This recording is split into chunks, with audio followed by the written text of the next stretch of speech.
Hello दोस्तों और स्वागत है आपका NCERT पाठशाला में। आज हम एक बहुत ही दिलचस्प दुनिया में उतरने वाले हैं, बिजली और चुंबक की दुनिया में। ये वो चैप्टर है जो हमारी टेक्नोलॉजी को पावर देता है और इसका नाम है विद्युत धारा के चुंबकीय प्रभाव। तो चलिए डॉक्टर सोमवीर यादव द्वारा तैयार किए गए इस सफर पर निकलते हैं। चलिए शुरुआत ही एक बहुत बड़े सवाल से करते हैं। एक ऐसा सवाल जिसने साइंटिस्ट्स को सालों तक परेशान किया। क्या बिजली जो हमारे घरों को रोशन करती है वो एक चुंबक की तरह भी काम कर सकती है? सोचिए जरा। यही सवाल एक बहुत बड़ी खोज की वजह बनने वाला था। तो आखिर बिजली और चुंबकत्व के बीच ये गहरा रिश्ता है क्या? आइए इस राज से पर्दा उठाते हैं और देखते हैं कि कैसे प्रकृति की ये दो ताकतें जो बिल्कुल अलग लगती हैं असल में एक ही कहानी का हिस्सा हैं। ये कहानी शुरू होती है साल 1820 में, एक क्लासरूम के अंदर। हैंस क्रिश्चियन ओस्टेड एक लेक्चर दे रहे थे जब अचानक उनकी नज़र एक अजीब सी चीज पर पड़ी।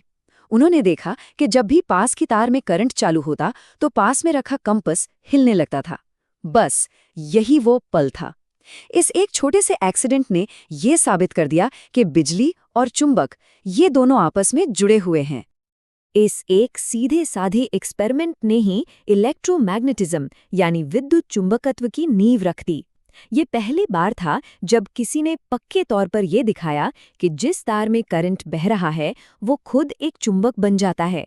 यहाँ से सब कुछ बदलने वाला था। अब एक सवाल आपके लिए। सोचिए, अगर हम तार में बहने वाले करंट की दिशा को उल्टा कर दें तो उस कंपास की सुई का क्या होगा? क्या वो अब भी वैसे ही हिलेगी या कुछ बदलेगा? अपना जवाब नीचे कमेंट्स में जरूर लिखिए। और सही जवाब है सुई अब उल्टी दिशा में यानी ऑपोजिट डायरेक्शन में घूमेगी। ये एक बहुत जरूरी बात साबित करता है कि मैग्नेटिक इफेक्ट की जो डायरेक्शन है वो पूरी तरह से करंट की डायरेक्शन पर डिपेंड करती है। ठीक है, तो हमें ये तो पता चल गया कि करंट एक मैग्नेटिक इफेक्ट पैदा करता है, पर ये इफेक्ट आखिर है क्या चीज? ये एक अदृश्य ताकत है, एक इनविजिबल फोर्स। तो चलिए कोशिश करते हैं इस अदृश्य ताकत को देखने की। मैग्नेटिक फील्ड मतलब किसी चुंबक के चारों ओर का वो इलाका जहां तक उसका जोर चलता है, जहां तक उसकी ताकत महसूस की जा सकती है। और इस ताकत को दिखाने के लिए हम कुछ इमेजिनरी लाइंस बनाते हैं जिन्हें मैग्नेटिक फील्ड लाइंस कहते हैं। अब इस इनविजिबल फील्ड को देखने का एक बड़ा ही मजेदार तरीका है। सोचिए, हम एक चुंबक के चारों तरफ लोहे का पाउडर छिड़क दें और हल्के से थपथपाएं। जानते हैं क्या होगा? वो सारा पाउडर अपने आप एक खूबसूरत पैटर्न में सज जाएगा, जैसे कोई जादू हो। यही पैटर्न हमें वो अदृश्य फील्ड दिखाता है। इस पैटर्न से हमें मैग्नेटिक फील्ड लाइंस की कुछ खास बातें पता चलती हैं, जैसे कि ये हमेशा नॉर्थ पोल से निकलकर साउथ पोल में जाती हैं और एक बंद घेरा बनाती हैं। लेकिन इन सब में सबसे जरूरी नियम ये है कि दो फील्ड लाइंस कभी भी एक दूसरे को काट नहीं सकती। पर क्यों? ये एक बहुत ही जरूरी सवाल है जो अक्सर पूछा जाता है। आखिर दो मैग्नेटिक फील्ड लाइंस एक दूसरे को इंटरसेक्ट क्यों नहीं करती? इसका जवाब फिजिक्स के एक बहुत ही सिंपल लॉजिक में छिपा है। आप ही सोचिए, अगर वो एक दूसरे को किसी पॉइंट पर काटती तो उस एक ही पॉइंट पर कंपास की सुई को दो अलग अलग दिशाओं में इशारा करना पड़ता, और ऐसा होना तो पॉसिबल ही नहीं है। एक सुई एक वक्त पर दो जगह कैसे पॉइंट कर सकती है ना? Simple logic. अच्छा, अब जब हम मैग्नेटिक फील्ड के बारे में जान गए हैं तो सवाल यह है कि क्या हमें हर बार इसकी दिशा पता करने के लिए कंपास की जरूरत पड़ेगी? नहीं, इसके लिए हमारे पास दो बहुत ही काम के नियम हैं। पहला है राइट हैंड थंब रूल। ये बहुत आसान है। बस अपना सीधा हाथ लीजिए। मान लीजिए कि आपने तार को ऐसे पकड़ा है कि आपका अंगूठा करंट की दिशा में है, तो आपकी उंगलियां जिस दिशा में मुड़ रही हैं बस वही मैग्नेटिक फील्ड की दिशा होगी। और दूसरा नियम है फ्लेमिंग का लेफ्ट हैंड रूल। अब यहाँ लोग अक्सर कंफ्यूज हो जाते हैं, तो ध्यान से समझिए। राइट हैंड रूल हमें मैग्नेटिक फील्ड की दिशा बताता है और फ्लेमिंग का लेफ्ट हैंड रूल हमें उस फील्ड की वजह से लगने वाले फोर्स या मोशन की दिशा बताता है। एक फील्ड के लिए, दूसरा फोर्स के लिए, बस इतना सा फर्क है। चलिए इसको एक एग्जाम्पल से समझते हैं।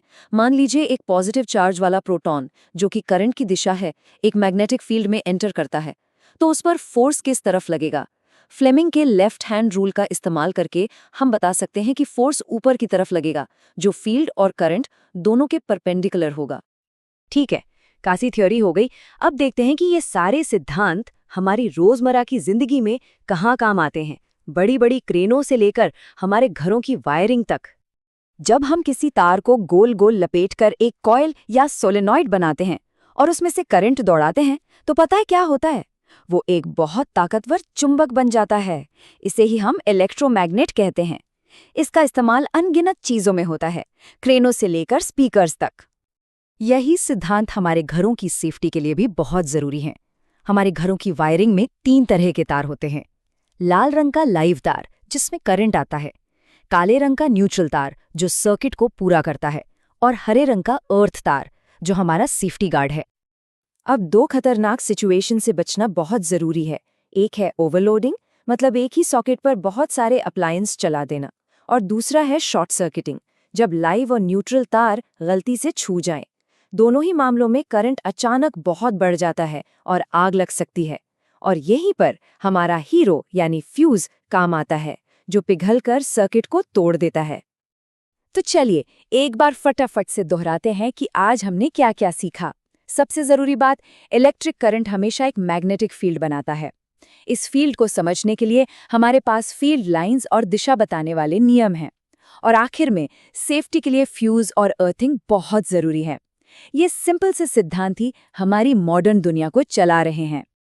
और अब एक हैरान कर देने वाली बात, जो सिद्धांत हमने आज सीखे वो सिर्फ तारों और मशीनों में ही नहीं, वो हमारे अपने शरीर के अंदर भी काम कर रहे हैं। हमारे दिल की हर धड़कन, हमारे दिमाग का हर सिग्नल असल में एक बहुत ही छोटा सा नन्हा सा मैग्नेटिक फील्ड पैदा करता है। ये हमें एक बहुत गहरे सवाल पर लाकर छोड़ता है। मेडिकल साइंस इसी प्रिंसिपल का इस्तेमाल करके MRI मशीनों से हमारे शरीर के अंदर देखती है।